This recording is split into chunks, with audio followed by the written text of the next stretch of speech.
Wow, that was an epic scene. Hi everyone, I'm Felipe and welcome to the Postmodern family. We are Americans living in the UK reacting to Great Britain. We make 5 new videos a week, so hit that subscribe button now. In this episode, I'm going to react to a clip from the series called Sharpe.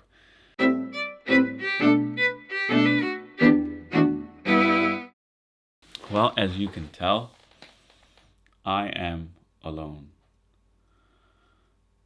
One is the loneliest number that you ever buy. Lillian is tired, so I gave her the night off on the recording night. So here I am, recording videos alone.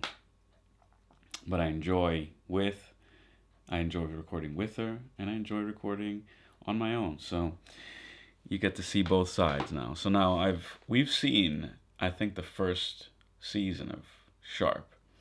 I didn't know they were like maybe multiple seasons. And I didn't know there was a book. So I'm just getting around to discovering fully what Sharpe is about. And this is a scene I haven't seen in the series. So it must be in a season that I haven't watched. Here we go.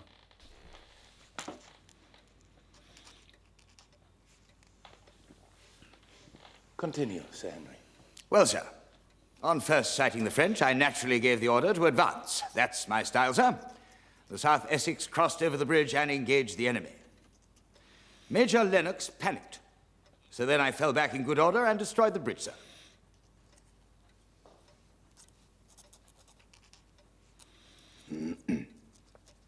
I have written to Horse Guard, sir, to state that the South Essex acquitted itself most commendably in discharging both your general orders to engage the enemy and your particular order to destroy the bridge, sir.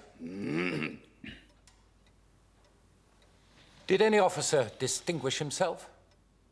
Lieutenant Gibbons led the advance, sir. You may say that he is tied to me by blood.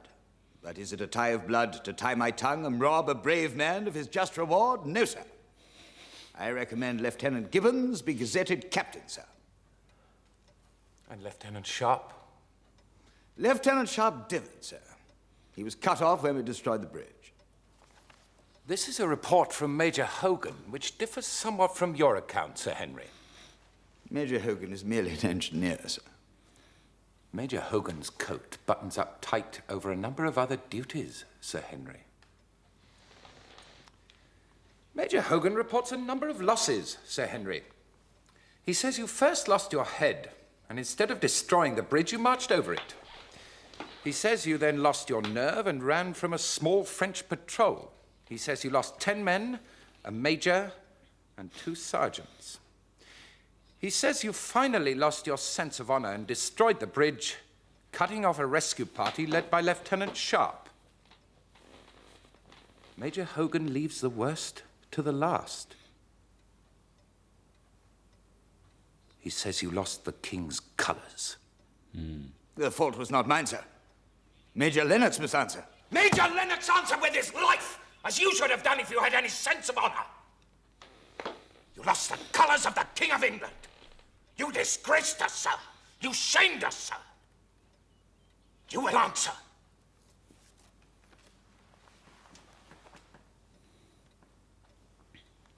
The South Essex is stood down in name. If I wipe the name, I may wipe the shame. I am making you a battalion of detachments you will fetch and carry. The Light Company put up a fight, so I will let it stand under the command of a new captain. To be commanded by the newly gazetted Captain Gibbons, sir? To be commanded by the newly gazetted Captain Sharpe, sir.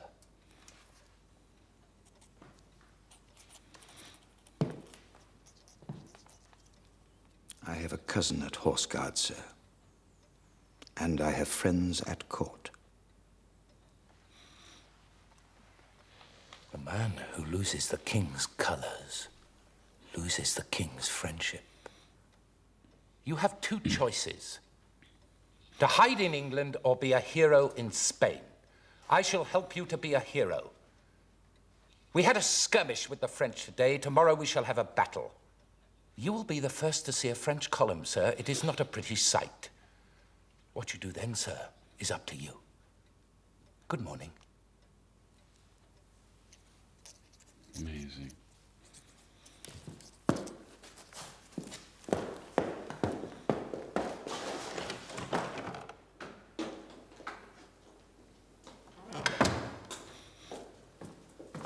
Listen, and listen well. You both dip into my purse. That purse is now shut.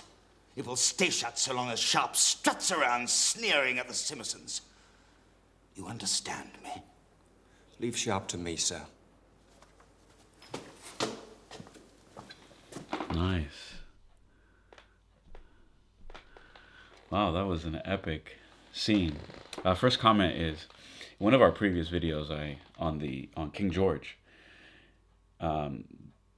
made by an American, I briefly discussed why Americans often confuse the actions of the country England and the actions of Great Britain, and we call all things Great British English.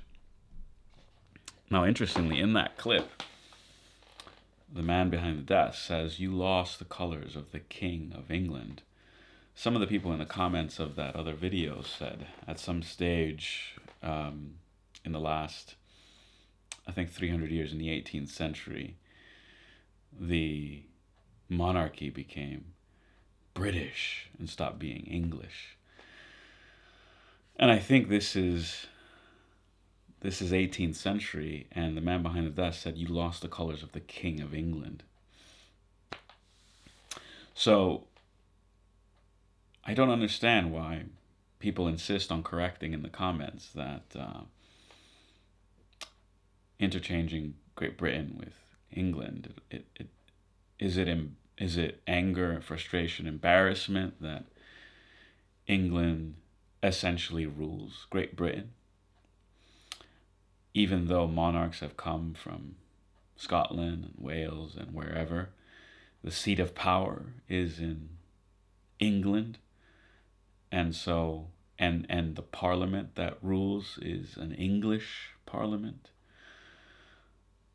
So is it frustration at the fact that the throne in England and his parliament in England rules Scotland, governs Scotland, and governs Wales, and governed Ireland for a time, that people insist on not calling it the English Empire, or instead of call it the British Empire, or call the achievements British, but the embarrassments English? It's very confusing for me because people correct in different directions. But anyway, I thought that was a really amazing scene. Really intense from the guy behind the desk, and the sense of rage at losing the king's colors.